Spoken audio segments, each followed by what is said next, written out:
దేవునికి మహిమ కలుగును గాక. ఆమేన్.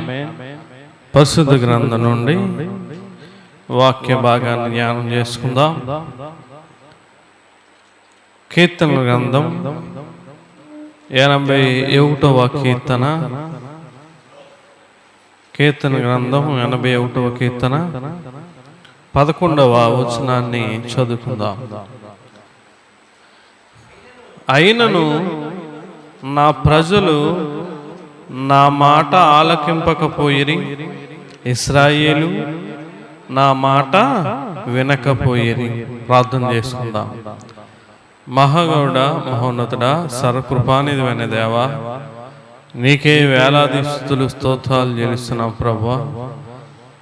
గడిచిన వారం దినములు మీరెక్కల చాటు మమ్మల్ని సజీవులుగా ఉంచి నీ పరిశుద్ధమైన సన్నిధిలో ఈ రీతిగా నిన్ను ఆరాధించడానికి, స్తుతించడానికి, మహిమపరచడానికి ఇటు యోగ్యత భాగ్యం మాకు ఇచ్చినందుకు నీకే వందనాలు ప్రభా. ప్రాముఖ్యమైన వాక్య భాగంలోకి వెళ్ళుచుండగా మాతో అందరితో మాట్లాడండి.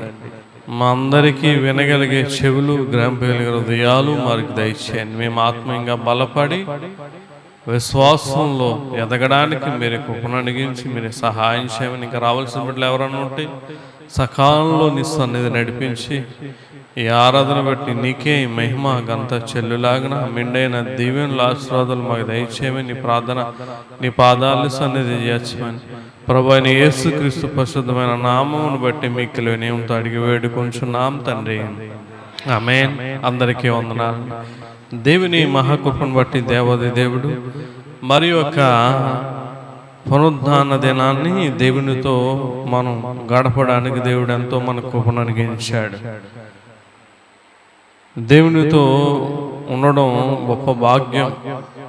దేవునితో సహవాసం కలిగి ఉండడం మనకి అది ఆశీర్వాదకరం. చదువుకున్న వాక్య భాగం చూస్తే కీర్తన 81వ కీర్తన 11వ వచనంలో ఏమంటున్నాడంటే చూడండి, అయినను నా ప్రజలు నా మాట ఆలకింపకపోయిరి, ఇశ్రాయేలీలు నా మాట వినకపోయిరి అంటున్నాడు. దేవుడు చెప్తూ ఉన్నాడు, నా ప్రజలు నా మాట ఆలకింపకపోయిరి అంటున్నాడు. ఇశ్రాయేలు నా మాట వినకపోయిరి అంటున్నాడు. ఆలకింపలేదంట. దేవుడు ఎన్నో మాటలు వారికి సెలవిచ్చాడు, ఎన్నో ఆజ్ఞలు ఇచ్చాడు, ఎంతో వారికి ఉపదేశం చేశాడు, బోధించాడు ప్రవక్తల ద్వారా, దైవజనుల ద్వారా. కానీ వీరు దేవుని మాటను ఏం చేసేవారు? ఆలకించేవారు కాదంట. ఆలకించని స్వభావం ఎక్కడి నుంచి మొదలైంది? పితరులుగా నుంచి, అనాదిగా నుంచే ఇదంతా కూడా మొదలైంది. ఈ రోజుల్లో కూడా దేవుని సన్నిధికి వస్తాము, వెళ్తున్నాము తప్ప ఆలకించే వ్యక్తులుగా ఎవరూ కనబడట్లేదు. మనం దేవుని మాట ఆలకించడం వల్ల మనకి మేలే జరుగుతుంది. ఆలకింపకపోతే ఏం జరుగుతుంది చెప్పండి అమ్మా? నష్టం జరుగుతుంది. దేవుని మాటను మనం శ్రద్ధగా వినాలి అన్నాడు. నా మాట ఆలకిస్తే, శ్రద్ధగా వింటే ద్వితీయోపదేశ కాండంలో ఈ దీవులన్నీ మీకు ప్రాప్తించును, ఆశీర్వాదాన్నిచ్చును అన్నాడు. నిర్గమాకాండంలో నా మాట వింటే ఐగుప్తులో కలుగజేసిన రోగంలో ఏది నీకు రాని అని అన్నాడు. నా మాట ఆలకిస్తే భూమి మీద మంచి పదార్థములన్నిటినీ నువ్వు అనుభవిస్తావన్నాడు. దేవుని మాట ఆలకించడం వల్ల అన్నీ కూడా మనకి లాభాలే. ఒకవేళ ఆలకింపకపోతే ఏంటి అన్నది మనం ఆలోచన చేసుకోవాలి. ఈ ఉదయకాలం మనం చూస్తే మనము గనుక దేవుని మాట ఆలకించకపోతే ఆలకించని వ్యక్తులు ఏ రీతిగా జీవిస్తారు, వారి జీవితాలు, వారి బ్రతుకులు ఎలా ఉంటాయి అన్నది మనం చూస్తే చూడండి. మొదటిగా జకర్యా గ్రంథం 7వ అధ్యాయము చూడండి. జకర్యా 7వ అధ్యాయం మొదటిగా దేవుని మాటను ఆలకించకపోతే ఏమంటున్నాడు చూడండి. 7వ అధ్యాయము జకర్యా 11వ వచనం చదువుదాం. అయితే వారు ఆలకింపనొల్లక మూర్ఖులై వినకుండా చెవులు మూసుకొనిరి అంటున్నాడు. మళ్ళా చదువుదామా. అయితే వారు ఆలకింపనొల్లక మూర్ఖులై వినకుండా చెవులు మూసుకొనిరి. దేవుని మాట ఆలకింపని వారు ఎవరవుతున్నారు, ఏమవుతున్నారంటే చెప్పండి, మూర్ఖులు అవుతున్నారంట. నిజమే. ఈ సమాజం అంతా కూడా ఎలాగుందంటే మూర్ఖులుగా ఉంటున్నారండి. ఏం చెప్పినా వినట్లే, మంచి చెప్తే అసలు వినట్లేదు. ఎందుకంటే మూర్ఖత్వం. ఒక సంఘాలకు వెళ్తున్నారు, ఒక కులం ఒక సంఘానికి వెళ్తున్నారు, ఒక మతం ఒక సంఘానికి వెళ్తున్నారు. మాదే భక్తి, మాదే విశ్వాసం, మాదే సంఘం, మా దైవజనుడు అన్న మూర్ఖత్వంలో ఈనాటి క్రైస్తవులు జీవిస్తూ ఉన్నారండి. ఎంత చెప్పినా, వాక్యం తీసి చెప్పినా, వివరించినా వారు వినరు. ఎందుకంటే వారు మనుషుల మాటలు వినడానికి ఇష్టపడుతున్నారు తప్ప దేవుని మాటను ఆలకించడానికి వారు ఇష్టపడట్లే. ఎవరైతే దేవుని మాటను ఆలకించరో వారి జీవితం ఎలా ఉంటుందండి, మూర్ఖత్వం కలిగి జీవిస్తారండి, మూర్ఖులుగా జీవిస్తారు. అంటే అదే అంటున్నాడు, అయితే వారు ఆలకింపనొల్లక మూర్ఖులై వినకుండా చెవులు మూసుకుంటారు. దేవుని మాట నీకు చెప్తా ఉంటే, దేవుడు నీతో మాట్లాడుతూ ఉంటే నీ చెవులు ఏమవుతాయంట, మూసుకుపోతాయి. దిక్కులు చూస్తావు, ఫోనులు చూస్తావు, బయటికి లోపలికి వెళ్తావు, పక్కోన్ని గిల్లుతావు, ఇటువంటి పనులు చేస్తూ ఉంటారు. దేవుని వాక్యం, మనం దేవుని మాటలు ఆలకించాలి. నువ్వు ఆలకించకపోవడం వల్ల నువ్వు మూర్ఖులుగా అవుతున్నావు అన్న సంగతి నీకు అర్థం కావట్లే. ఒకసారి ఆలోచన చేయండి. మూర్ఖత్వం చిన్న పిల్లల్లో కూడా చెప్పిన మాట వినట్లే. వాడికి ఏది కావాలో అది కొనిచ్చేదాకా మారం చేస్తూనే ఉన్నారు. చిన్న పిల్లల కాడ నుంచి కూడా మూర్ఖత్వం అనేది ఈ రోజున సమాజంలో బహుగా ఏలుబడి చేస్తూ ఉందండి. పిల్లలు సారా కారణం ఏంటంటే తల్లిదండ్రుల మాట వింటారు, పెద్దల మాట వింటారు, భార్య మాట వింటారు, భర్త మాట వింటారు, అందరి మాట వింటారు. కానీ ఎవరి మాట ఆలకించట్లేదు, దేవుని మాట ఆలకించకపోవడం వల్ల.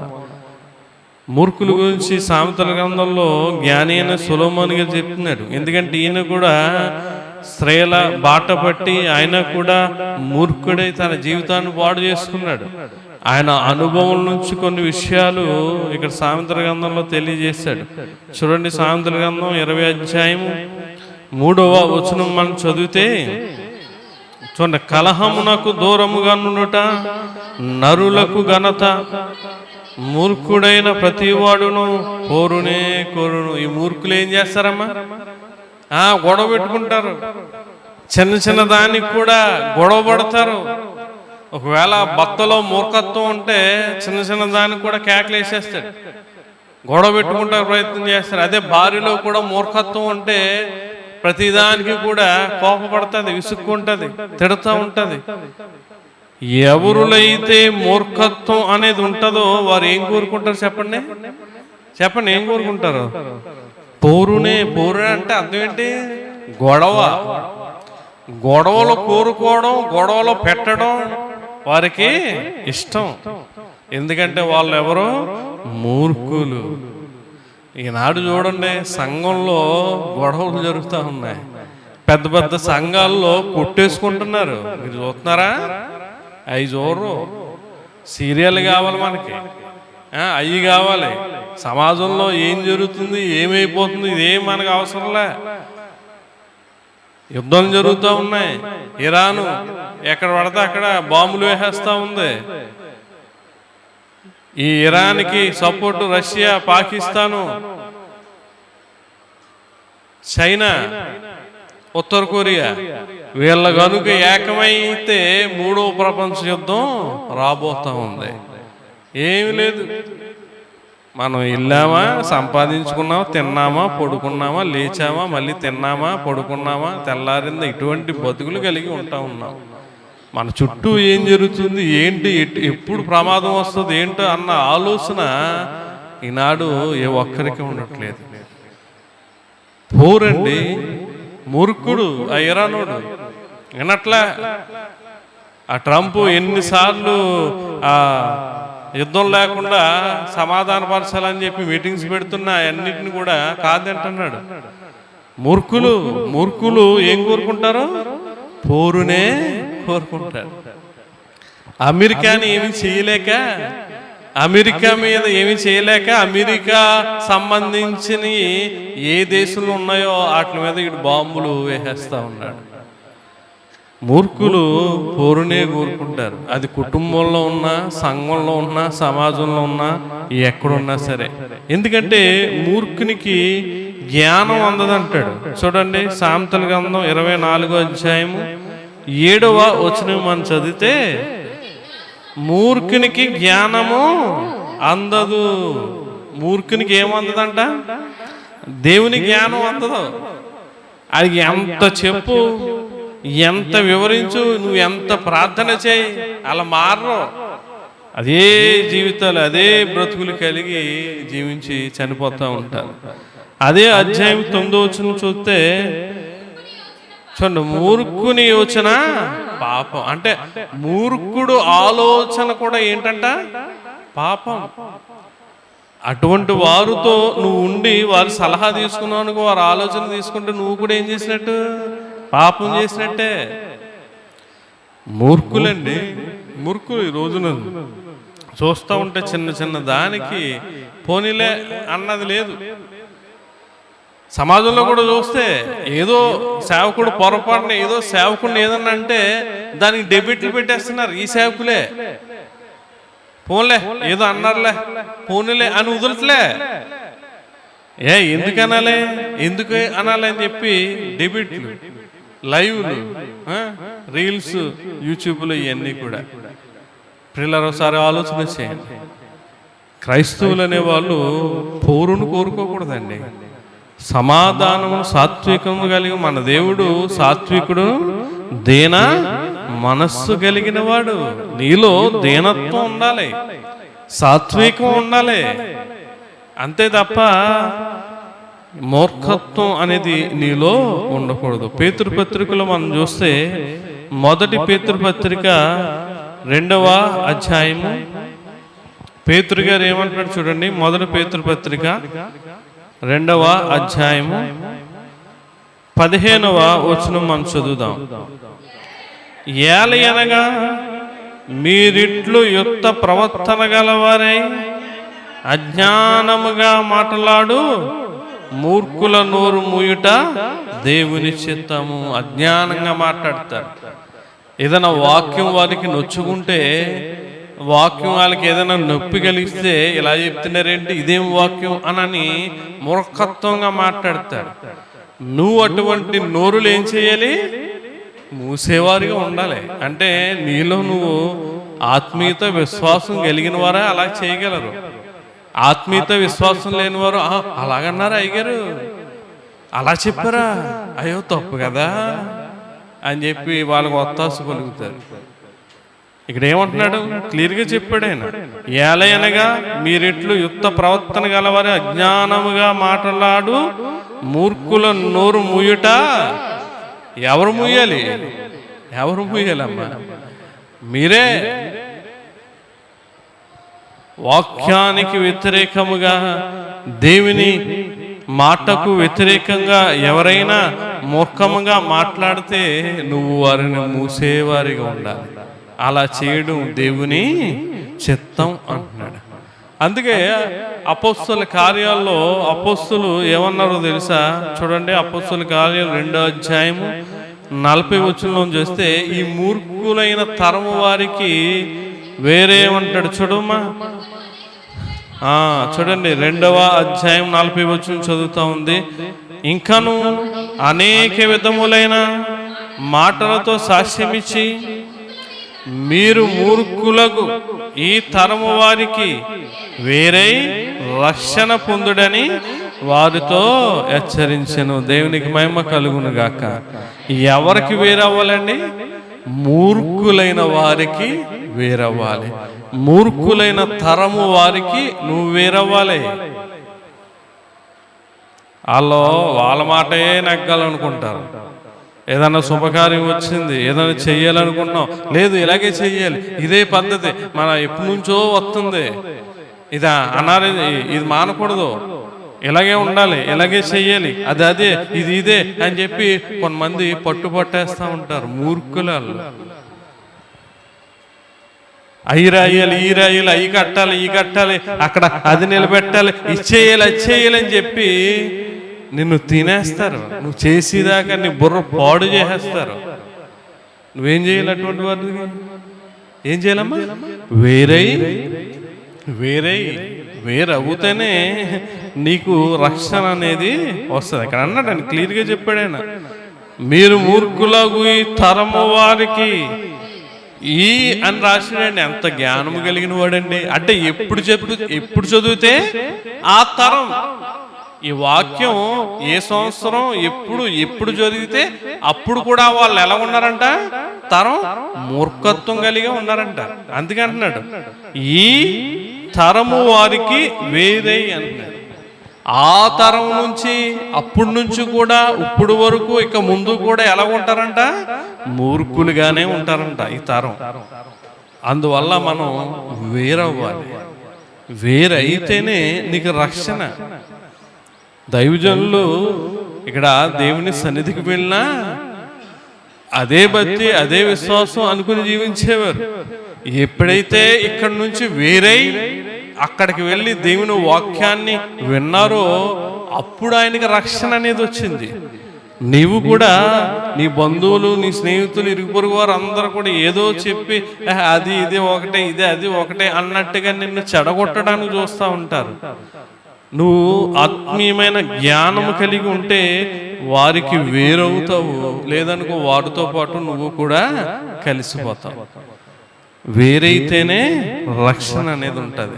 మొదటిగా దేవుని మాట ఆలకింపకపోతే మూర్ఖులుగా జీవిస్తారు. రెండవదిగా చూడండి, దేవుని మాటను ఆలకించకపోతే వారు ఎటువంటి పనులు చేస్తారంటే చెడు పనులు చేస్తారంటున్నాడు. చూడండి, యెషయా గ్రంథం 65వ అధ్యాయము చూడండి. క్రైస్తవులు ఈ రోజున చెడు పనులు, చెడు కార్యాలు చేయడానికి కారణం ఏంటి? దేవుని సన్నిధికి వెళ్ళినా అంటే దేవుని సన్నిధికి వస్తున్నారు తప్ప దేవుని వాక్యాన్ని వారు ఆలకించట్లేదు. 65వ కీర్తన 12వ వచనం మనం చదివితే, నేను పిలువగా మీరు ఉత్తరం ఇయ్యలేదు, నేను మాట్లాడగా మీరు ఆలకింపక నా దృష్టికి చెడ్డదైన దాన్ని చేసిరి, నాకిష్టము కాని దాన్ని కోరితిరి, నేను ఖడ్గమును మీకు అదృష్టముగా నియమించుదును, మీరందరూ వదకు లోను. అంటే ఖడ్గంతో మిమ్మల్ని అందరం కూడా వధ చేస్తానంటే చంపేస్తానని చెప్తా ఉన్నాడు. ఇక్కడ చూడండి, నేను మాట్లాడగా మీరు ఆలకింపక నా దృష్టికి చెడ్డదాన్ని. చెడు పనులు ఎప్పుడు చేయగలరు చెప్పండి? చెడు పనులు ఎందుకు క్రైస్తవులు చేస్తున్నారంటే కారణం ఏంటి? ఆలకింపకపోవడం వల్ల. దేవుని వాక్యాన్ని నువ్వు దేవుని సన్నిధికి వస్తున్నావు కానీ ఆలకింపకపోవడం వల్ల నువ్వు చెడు పనులు చేస్తున్నావు. ఏంటి చెడు పనులు? త్రాగుడు, తాగడం. ఏంటి చెడు పనులు? వ్యభిచారం చేయడం, మోసం చేయడం, జోదం కాల్చడం, అన్యాయాలు, అక్రమాలు, మోసాలు, అన్యాయాలు, అబద్ధాలు, ఇవన్నీ కూడా నీలో ఉంటున్న ఇవన్నీ కూడా చెడు కార్యాలు. చెడు దేవుని సన్నిధికి వస్తున్నా సరే ఇవన్నీ ఎందుకు ఉంటున్నాయి నీలో? అసలు ఇలా జీవించి దేవుని సన్నిధికి ఎలా రాగలుగుతున్నావు నువ్వు? సిగ్గేయట్లేదా? దేవుడు ఎందుకు చనిపోయాడు? మనం చేసిన పాపమును బట్టి, చెడుతనం బట్టే కదా ఆయన శ్రమలో, బాధలో, కష్టాలు, అవమానాలు అనుభవించి ఆ శిలువలో మరణించాడు. ఇంకా అటువంటి పనులు చేస్తూ దేవుని సన్నిధికి వస్తున్నారే ఈ రోజున. ఎవరైతే దేవుని మాట ఆలకింపరో వారు ఎటువంటి పనులు చేస్తారమ్మా? చెడు పనులు చేస్తారు. చెడు కార్యములు చేస్తారు. అందుకే మనం ఆలోచన చేస్తే అనాది కాలం నుంచి కూడా ఎలా ఉన్నారంట జనులు, మనుషులు. ఆది కాండం 6వ అధ్యాయము చూడండి 5వ వచనం మనం చదివితే ఇక్కడ ఏమంటారు, నరుల చెడుతనము భూమి మీద గొప్పదనియు వారి హృదయం యొక్క తలంపులను ఊహ ఎంతయు ఎల్లప్పుడూ కేవలము చెడ్డది అంటున్నాడు. అప్పటి నుంచి పుట్టిన కాన్ నుంచి కూడా హృదయం ఎలా ఉందంట, చెడుగానే ఉంది. వారి ఆలోచన చెడుగానే ఉంది. ఎందువల్ల చెడు పనులు చెడుగా ఉండడానికి కారణం ఏంటంటే దేవుని మాట వింటలేదు. ఆదాము అవను చేసి ఆయన ఏదోను తోటలో పెట్టాడు. ఎన్ని తిండయ్యా ఆ మంచి చెడ్డల తెలివినిచ్చి రక్ష ఫలమని మీరు తినొద్దు అన్నాడు. ఆలకించారా? ఏమండి, ఆలకించలేదు. ఆలకిస్తే ఆ చెడు పని చేయరు కదా. ఆజ్ఞాతిక్రమమే పాపం. దేవుడు చెప్పాడు నువ్వు అది తినకూడదని, తిన్నారు. ఆజ్ఞాతిక్రమం ఏం చేశారు? పాపం, చెడు పని చేశారు. ఇక్కడ మన ఆది కాండం 2వ అధ్యాయము 7వ వచనంలో 17వ వచనంలో ఉంటుంది. ఏమంటాడు ఆయన చూడండి, ఆది కాండం 2వ అధ్యాయం 17. అయితే మంచి చెడ్డల తెలివినిచ్చు వృక్ష ఫలములను తినకూడదు, నీవు వాటిని తినుదినమున నిశ్చయముగా చచ్చెదవని నరునికి ఆజ్ఞాపించు. ఒక విషయాన్ని మనం జ్ఞాపకం చేసుకుందాం. ఎందుకు దేవుడు తినొద్దన్నాడు? ఎందుకు దేవుడు ఆ వృక్ష ఫలమును తినొద్దన్నాడంటే ఆ వృక్ష ఫలములో 2 ఉన్నాయి. ఏమున్నాయి? మంచి ఉంది, ఏముందమ్మా? చెడు ఉంది. దేవునికి మంచి తెలుసుకోవడంలో ఆయనకి ఇబ్బంది ఏమి లేదు. మంచితో పాటు ఏం తెలుస్తుంది? చెడు కూడా తెలుస్తుందనే ఆ వృక్ష ఫలమును తినొద్దన్నాడు ఆయన. మంచి తెలుసుకోవాలండి, మంచిగా జీవించాలి. కానీ మంచితో పాటు ఏం తెలుసుకోకూడదు? చెడు తెలుసుకోకూడదు. దేవుడు ఈ ఫలం తింటే వీళ్ళకి మంచి తెలుస్తుంది కదా, ఏది మంచో దాంతోపాటు ఏం తెలుస్తుంది? చెడు కూడా తెలుస్తుంది అని చెప్పి దాన్ని తినొద్దు అన్నాడు. కొన్ని మనం కూడా ఇది చేస్తే మంచిది అన్నప్పుడు దాని తర్వాత అది కూడా చెడు కూడా ఉంటుంది. అది కూడా మనం ఆలోచన చేసుకుని మనం ముందుకు వెళ్ళేవారిగా ఉండాలి. అందుకే దేవుడు మంచి తెలిస్తే మంచిగా జీవిస్తే పర్లేదు, కానీ చెడు తెలిసి చెడుగా జీవిస్తేనే నష్టం అని చెప్పి ఆయన ఆలోచన కలిగి దాన్ని తినొద్దన్నాడు. ఎందుకంటే ఆలోచన చేయండి, మంచి కన్నా ఎక్కువ చెడుకే మనుషులు ఏమిస్తారు? ప్రాధాన్యత ఇస్తారు. మంచి మాట కన్నా చెడు మాటే ఎక్కువ ప్రభావంగా ఉంటుంది. మంచి చెప్పండి ఎవరన్నారు, అయితే అబద్ధాలు చెప్పండి ఏం చేస్తారు? తక్కువని ఉంటారు. అవి కూడా ఎలా ఉంటాయి? నమ్మెట్టుగానే ఉంటాయి. తర్వాత ఆ మాటినండి అయ్య బాబోయ్ బుర్ర తినేసిరండి, ఆ మాటని ఇలాగ అయిపోయినండి బాబు, నేను ఏం మాట్లాడానో ఏంటో నాకు తెలియదని అంటూ ఉంటాం. ఎందుకంటే చెడు మాట అంత ప్రభావంగా ఉంటుంది. మంచి ఎందుకంటే నిన్ను చెరపదు, మంచి నిన్ను పాడు చేయదు. నీలో మంచి ఉంటే నువ్వు ఎదుటి వ్యక్తిని పాడు చేయి. అందుకే మంచి తెలిస్తే పర్లేదు, చెడు కూడా తెలుసుకుని ఈ మనుషులు చెడు బాట పడతారని ఉద్దేశంతో దేవుడు ఈ మంచి చెడ్డల తెలివినిచ్చిన వృక్షఫలం నువ్వు తినకూడదని చెప్పారు. తినేశారు. తినేసాక మనుషులు ఎలా జీవించారు? చెడుగానే జీవిస్తాం మొదలు పెట్టారు. అక్కడి నుంచి ఇది 2వ అధ్యాయంలో జరిగింది. ఇక్కడ 6వ వచనంకొచ్చి మనుషుల ఊహ అంతా కూడా ఎలా ఉంది? హృదయం అంతా కూడా చెడుగానే ఉంది. అంటే ఆదామవ్వ అక్కడి నుంచి మనం ఆలోచన చేస్తే కయ్యేను నుంచి మొదలైంది చెడు. ఇంకా అక్కడి నుంచి అంతా కూడా మంచి అనేది మనుషుల్లో కనబడలేకుండా పోయింది. ప్రియులారా, ఒకసారి ఆలోచన చేయండి. దేవుని మాట వినకపోవడం వల్లే ఈనాటి క్రైస్తవులు చెడుగా జీవిస్తున్నారు. అందుకే అంటాడు మత్తయి సువార్త 12వ అధ్యాయంలో చూస్తే యేసుక్రీస్తు ప్రభువారు ఒక చక్కటి మాట అన్నాడు. మత్తయి సువార్త 12వ అధ్యాయము 34వ వచనం మనం చదివితే, సర్ప సంతానమా, మీరు చెడ్డవారేయుండి ఎలాగూ మంచి మాటలు పలుకగలరు? హృదయమందు నిండియుండు దాన్ని బట్టి నోరు మాట్లాడు. పరిసయ్యులు శాస్త్రులు వీళ్ళందరితో మాట్లాడుతున్నాడు ఆయన. ఏమని? సర్ప సంతానమా, మీరు చెడ్డవారై ఉండి,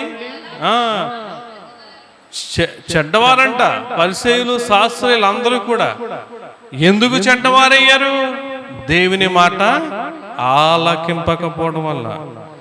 నా కొడుకు చెడుగా తిరుగుతున్నాడు, నా కూతురు చెడుగా ఉంటుంది, నా భర్త చెడుగా ఉంటున్నాడు, నా భార్య చెడుగా ఉంటుందంటే దేవుని మాట వినకపోవడం వల్ల. ఏనాడైనా నువ్వు విన్నావా? భర్త పైన నీవు, భార్య పైన నువ్వు విన్నావా? బిడ్డలైన వారు వింటాకి, తల్లిదండ్రులైన వారు మీరు దేవుని మాటను ఆలకించి ఆ వాక్య ప్రకారంగా, మాట ప్రకారంగా జీవిస్తే చెడు అనేది నీ కుటుంబంలోకి రావడానికి ఎంత మాత్రం అవకాశం అనేది ఉండదు. నీవు మొదట వినకపోవడం వల్లే కదా చెడు అనేది, పాపం అనేది నీ కుటుంబంలోకి వస్తుంది. నీ కుటుంబంలోకి వచ్చి నీ బిడ్డలు పట్టుకుంటుంది, వాళ్ళని పాడు చేస్తూ ఉంది. పిల్లలు ఒకసారి మన అవకాశం ఇస్తేనండి ఏదైనా. ఒక వ్యక్తి మన ఇంట్లోకి వస్తున్నాడంటే మన అవకాశం ఇవ్వకుండా ఆ వ్యక్తి రాడో. అవకాశం ఇస్తేనే వస్తాడు, ఇవ్వకుండా ఎవరు వస్తారు ఇంట్లోకి?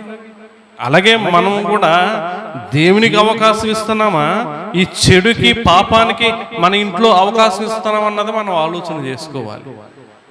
దేవుని బట్టి అంటే ఆశామాష అనుకుంటున్నారా? చాలా కష్టం అండి. మందిరాలకి ఎందుకు వెళ్ళిపోతున్నారో, ఎందుకు వస్తున్నారో అయినా ఉండలేదు. ఈ రోజున మందిరాలు ఎక్కడ కడితే అక్కడ నింపబడిపోతూ ఉన్నాయి. ఎవ్వరు కూడా దేవుని మాటను ఆలకించేవారే కనబడట్లేదు. నువ్వు ఆలకిస్తే చెడు పని చేయు. యెషయా గ్రంథం 66వ అధ్యాయంలో ఒక మాట ఉంటాడు చూడండి. యెషయా గ్రంథం 66వ అధ్యాయము 4వ వచనం మనం చదివితే, నేను పిలిచినప్పుడు ఉత్తరం ఇచ్చేవాడు ఒకడును లేకపోయాను. చూడండి, దేవుడు చెప్తున్నాడు, నేను మాట్లాడినప్పుడు వినువాడు ఒకడును లేకపోయాను. నా దృష్టికి చెడ్డదైన దాన్ని చేసిరి, నాకిష్టము కాని దాన్ని కోరుకొనిరి. కావున నేనును వారిని మోసములో ముంచుదును, వారు భయపడు వాటిని వారి మీదకి రప్పింతును అంటున్నాడు. దేవునికి మహిమ కలుగును గాక. దేవుడు ఊరుకోడంటండి. దేవుని నమ్ముకుని ఆయన దగ్గరికి వచ్చిన వాళ్ళు ఇష్టానుసారంగా జీవిస్తాను, నాకు నచ్చినట్టుగా జీవిస్తాను, చెడు పనులు చేసుకుంటూ జీవిస్తాను, పాపంలో జీవిస్తాను, నా ఇష్టం, నా కోరికలు నేను తీర్చుకుంటానంటే దేవుడు ఏం చేస్తాడంట? మోసములో ముంచేస్తాడంట. రాశాడు కదా, కావున నేనును వారిని మోసములో ముంచుదును, వారు భయపడు వాటిని వారి మీదకి రప్పించదు. రే అఖిల్ మాట్లాడినప్పుడు వాక్యం చెప్పడం, వాక్యం వంగ చూడాలి. పిల్లలసారి ఆలోచన చేయండి. దేవుడు మోసములో ముంచేస్తాడంట, భయపడు వాటిని వారి మీదకి అంటే నీకు ఏదైతే భయమో, అది రోగము కావచ్చు, ఏదైనా కావచ్చు, నీ మీదకి దేవుడు రప్పిస్తాడంట. ఇదిగో రెండోదిగా, దేవుని మాట ఆలకింపకపోతే చెడు పనులు చేస్తారు. చివరిగా దేవుని మాటను ఆలకింపకపోతే సనుగుకుంటారంట. సనుక్కుంటారంట. దేవుడు చెప్తా ఉన్నాడు చూడండి, 106వ కీర్తన చూడండి. చివరిగా 106వ కీర్తన 25వ వచనం మనం చదివితే, మనం ఇక ఈరోజు నేర్చుకునేది ఏంటంటే, ఎవరైతే దేవుని మాటను ఆలకింపరో వారి జీవితాలు ఎలా ఉంటాయో మనం చూస్తూ ఉన్నాం. మూడోదిగా మనం చదవమా, యెహోవా మాట ఆలకింపక వారు తమ గుడారములో సనుగుకొనిరి అంటున్నాడు. ఇప్పుడు చెప్పండి, సనుగుళ్ళు ఎవరు సనుకుంటారు? చెప్పండి. సనుగుళ్ళు దేవుని మాటను ఎవరైతే ఆలకించారో వాళ్ళు ఏం చేస్తారంట? సనుగుళ్ళు. వాక్యానికి సనుగుళ్ళు, ఏదన్నా చెప్తే సనుగుళ్ళు, సంఘంలో ఎవరైనా ఏదన్నా చెయ్యాలనుకుంటే సనుగుళ్ళు, ఎవరన్నా ఏదన్నా ఇస్తే సనుగుళ్ళు. ఎందుకు సనుగుళ్ళు వస్తున్నాయి నీకు? కారణం ఏంటంటే నీవు దేవుని మాట ఆలకించకపోవడం. ఇక్కడ క్లియర్గా చెప్పాడు, యెహోవా మాట ఆలకింపక వారు తమ గుడారములో సనుగుకున్నారంట. నా ఫ్రెండ్ పోయిన సంవత్సరం క్రిస్మస్కి చెప్పాడు ఒక మాట, నాకు ఫోన్ చేసి. వాళ్ళ నాన్నగారు చనిపోయారు, అయితే ఆడు పరిచర్య జరిగిస్తూ ఉన్నాడు. మొన్న పోయిన సంవత్సరం కాకుండా అంత ముందు సంవత్సరం అనుకుంటా చెప్పాడు, అరే ఎప్పుడు లేనిది మొన్న 2 సంవత్సరాల క్రితం చెప్పిన మాట అంట, ఎప్పుడు లేనిది ఈ పండక్కి కానుకలు ఇచ్చి లెక్కలు చెప్పాలంటున్నారా, ఇలాగా ఒక ఫ్యామిలీ వ్యతిరేకంగా ఉందిరా అని అంటున్నాడు. ఏరా ఇదివరకు ఏమన్నా అలా ఉండేదంటే లేదు లేదు అప్పుడు లేదు, ఈ మధ్యన ఇలాగా ఒక ఫ్యామిలీ ఎక్కిస్తుంది అని చెప్పాడు. నేను ఒకటే అన్నా, ఒరే వాళ్ళైతే మారరు, ఎందుకంటే దేవుని మాట ఆలకించేవారు అటువంటి పనులు చేయరు.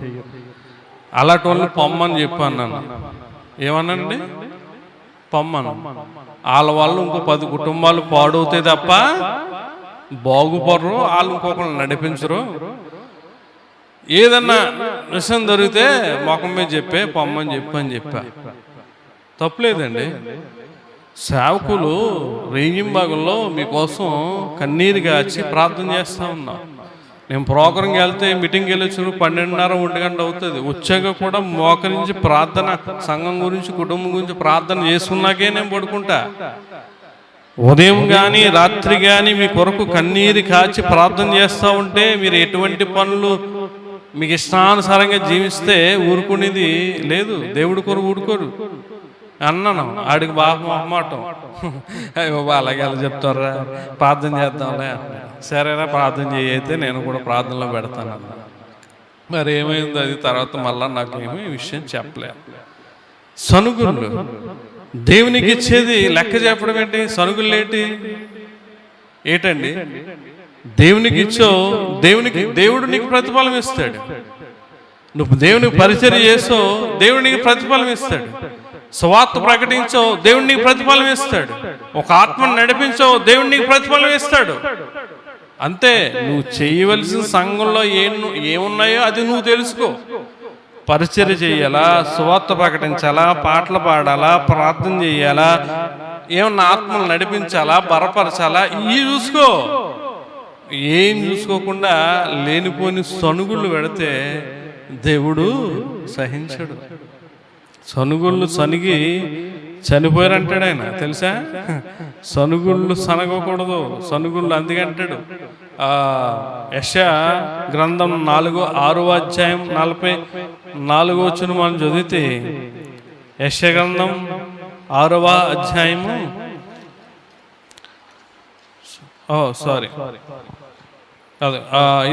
2వ కొరింథీ పత్రిక 9వ అధ్యాయం 7వ వచనం మనం చదువుదాం. దేవునికి ఇచ్చినప్పుడు కూడా సనుగకూడదు. ఏమంటున్నాడు? సనుగు కొనకయు బలవంతముగా కాకయు. ఏమంటున్నాడమ్మా? ప్రతి వాడును వాని హృదయంలో నిశ్చయించుకున్న ప్రకారము ఇయ్యవలెను అన్నాడు. దేవుడు ఉత్సాహముగా ఇచ్చేవాడిని ప్రేమించును అని చెప్తా ఉన్నాడు. ప్రియులారా, జాగ్రత్తగా ఆలోచన చేయండి. దేవునికి మనం ఎప్పుడు ఉత్సాహం ఇవ్వాలి. ఉత్సాహంగా ఇచ్చేవాళ్ళు ఇంకా మనం ఉత్సాహపరచాలి. అంతే తప్ప సనుగుళ్ళు అనేది అన్నాడు. అని సనుగు కొనకయు బలవంతముగా కాకయు అన్నాడు. సనుగుకోకూడదు. నువ్వు సనుక్కుంటున్నావంటే దేవుని వాక్యం నువ్వు ఆలకించట్లేదు, దేవుని వాక్యం నీలో లేదు.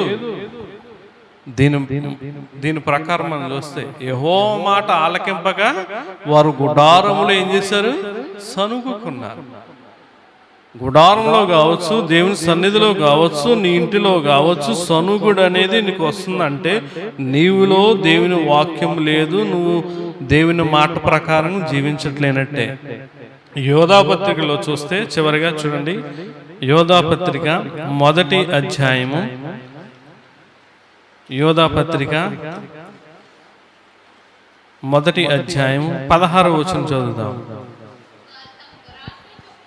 వారు తమ దురాశల చెప్పున నడుచుచు, చూడండి, వారు తమ దురాశల చెప్పున నడుచుచు లాభము నిమిత్తము మనుషులను కొనియాడుచు సనుగువారును తమ గతిని గురించి నిందించువారునై ఉన్నారు.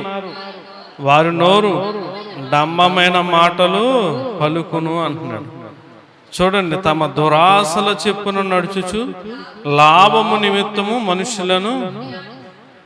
మనుషులను ఏం చేయకూడదు, మనం కొనియాడకూడదు. ఎవరిని కొనియాడాలి చెప్పండి? దేవుణ్ణే కొనియాడాలి. దేవుణ్ణే మనం కొనియాడాలి. ఈ మధ్య చూస్తే మనుషుల్ని పొగడతలు ఎక్కువైపోయాయి. దేవుని సన్నిధిలో ఎక్కడ చూసినా అయ్య బాబా వీరండి పునాదండి, వీరండి. దేవుడు కాదా పునాది? ఎవరు పునాదండి? దేవుడు లేకుండా ఏదీ లేదు. నేను ఇక్కడ వాక్యం చెప్తానంటే, నాన్నగారు వాక్యం చెప్తానంటే దేవుడు జ్ఞానం ఇవ్వకుండా నేను ఎట్లా చెప్తా? ఒకళ్ళు పాటలు పాడుతున్నారంటే పాటలు పాడి తలంత ఇవ్వకుండా వాళ్ళు ఎక్కడ పాడతారు? దేనికైనా మూలం ఎవరండి? దేవుడు. దేనికైనా మనకు ఘనత వచ్చినప్పుడు అది దేవుని వల్లే అండి, ఇది దేవుని వల్లే అండి అని చెప్పాలి తప్ప మనుషులను మనం ఏం చేయకూడదు, కొనియాడకూడదు. అదే చెప్తున్నాడు ఆయన. లాభము నిమిత్తం మనుషులను కొనియాడుచు సనుగువారు తమ గతిని గురించి నిందించేవారునే ఉన్నారు. సనుగుళ్ళు ఎంత మాత్రం. చివరికి మనం చూస్తే ఫిలిప్పీ పత్రిక 2వ అధ్యాయము 15వ వచనం చదువుదాం, ముగించుకుందాం. చూడండి, ఫిలిప్పీ పత్రిక 2వ అధ్యాయము 15వ వచనం చూడండి. మీరు మూర్ఖమైన వక్రజనము మధ్య నిరపరాధులను నిష్కలంకులను అనింజులైన దేవుని కుమారులగునట్లు సనుగులను సంక్షేమలు మాని సమస్త కార్యములు చేయుడి, దేవునికి మహిమ కలుగును గాక. ఆమేన్. ఏం మానాలమ్మా? సనుగులను సంశయములను మాని. ఎప్పుడు మానగలవు? పైన ఉంది. నిరపరాధులను ఏమంటున్నాడు? నిష్కలంకులను అనింజులనైన దేవుని బిడ్డలుగా మనం చేర్చబడినప్పుడే మనము ఎలాగుంటాం చెప్పండి? సనుగుళ్ళు ఉండవు మనలో. కుటుంబంలో సనుగుళ్ళండి. ఒక 2, 3, 4 ఉంటే సనుగుళ్ళు తెలుసా? ఉంటా కుటుంబంలో ఉండవా? అదిగో అక్కగా అది కొన్నావు, నాకు ఇది కొన్నావు. అగో పెద్దళ్ళు అదిట్టో, ఇదిగో నాకు ఇదిట్టో. ఉండవా సనుగుళ్ళు కొంపలో ఇంట్లో? సనుగుళ్ళే. దెబ్బలాడేస్తారు కదా తల్లుల మీద కూతుర్లు. అదిగో నీ పెద్ద కూతురికి ఎలా ఇచ్చా, నాకేవలేదు. సనుగులు లేని ఇల్లు ఏదన్నా ఉందా చెప్పండి? ఏమన్నా ఉందా? సేవకుని కుటుంబంతో సహా చెప్పండి. సనుగుళ్ళే. దేవుడు చెప్తా ఉన్నాడు, సనుగుళ్ళు సంశయములు మాని సమస్త కార్యములు చేయుడి అని. దేవుని మాట ఆలకింపని వారు జీవితాలు ఎలా ఉంటాయి? మనం దేవుని మాటలు ఆలకిస్తే దీవెనలు ఇస్తా అన్నాడు ద్వితీయోపదేశకాండం 28వ అధ్యాయం. మనము దేవుని మాటలు ఆలకిస్తే ఏ రోగము రానేనన్నాడు. మనము దేవుని మాటలు ఆలకిస్తే భూమి మీద మంచి పదార్థములన్నీ కూడా అనుభవిస్తా ఉన్నాడు. మనం దేవుని మాటను ఆలకిద్దాం, దేవుని సన్నిధికి వద్దాం, దేవుని ద్వారా దైవాశీర్వాదాలు పొందుకుందాం. అట్టి కృప మీ అందరికీ తోడే ఉండును గాక. ఆమేన్. ప్రార్థన చేసుకుందాం. విన్న వర్తమానాన్ని పెట్టుకునేలా ఒక్క నిమిషం దేవుడిని అడిగింది. దేవుని సన్నిధికి వస్తున్నావు తప్ప నువ్వు ఆలకించట్లే.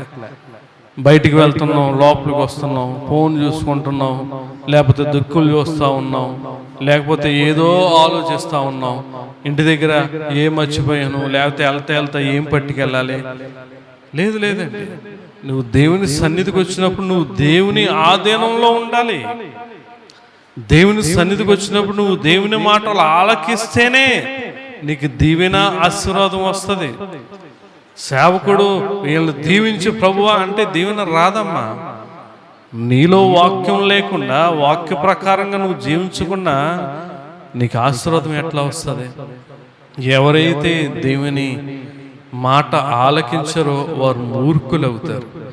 ఎవరైతే దేవుని మాటను ఆలకించరో వారు చెడ్డ పనులు చేస్తారు. ఎవరైతే దేవుని మాటను ఆలకించరో వారు సనుగుకుంటారు. ఈ మూడిట్లో ఏది నీలో ఉన్నా నువ్వు పేరుకు మాత్రం దేవుని సన్నిధికి వస్తున్నావు తప్ప దేవుని మాటలు నువ్వు ఆలకించట్లేదు, దేవుని వాక్యం నీలో లేనట్టే. మనం ఇక్కడికి వచ్చి దేవుని వాక్యాన్ని ఆలకించకపోతే ఇంకా వచ్చినా ఒకటే రాకపోయినా ఒకటే. అట్లా ఉండొద్దు.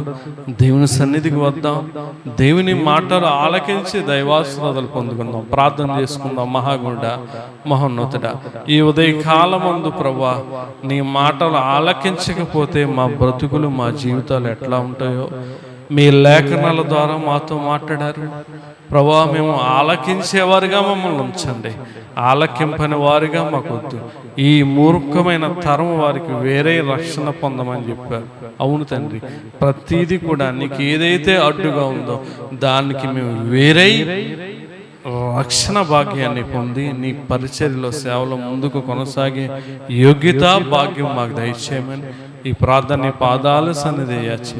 ప్రభు అయిన యేసుక్రీస్తు పరిశుద్ధమైన నామమును బట్టి మిక్కిలి వినయంతో అడిగి వేడుకుంటున్నాం తండ్రి. ఆమేన్. అందరికీ వందనాలు.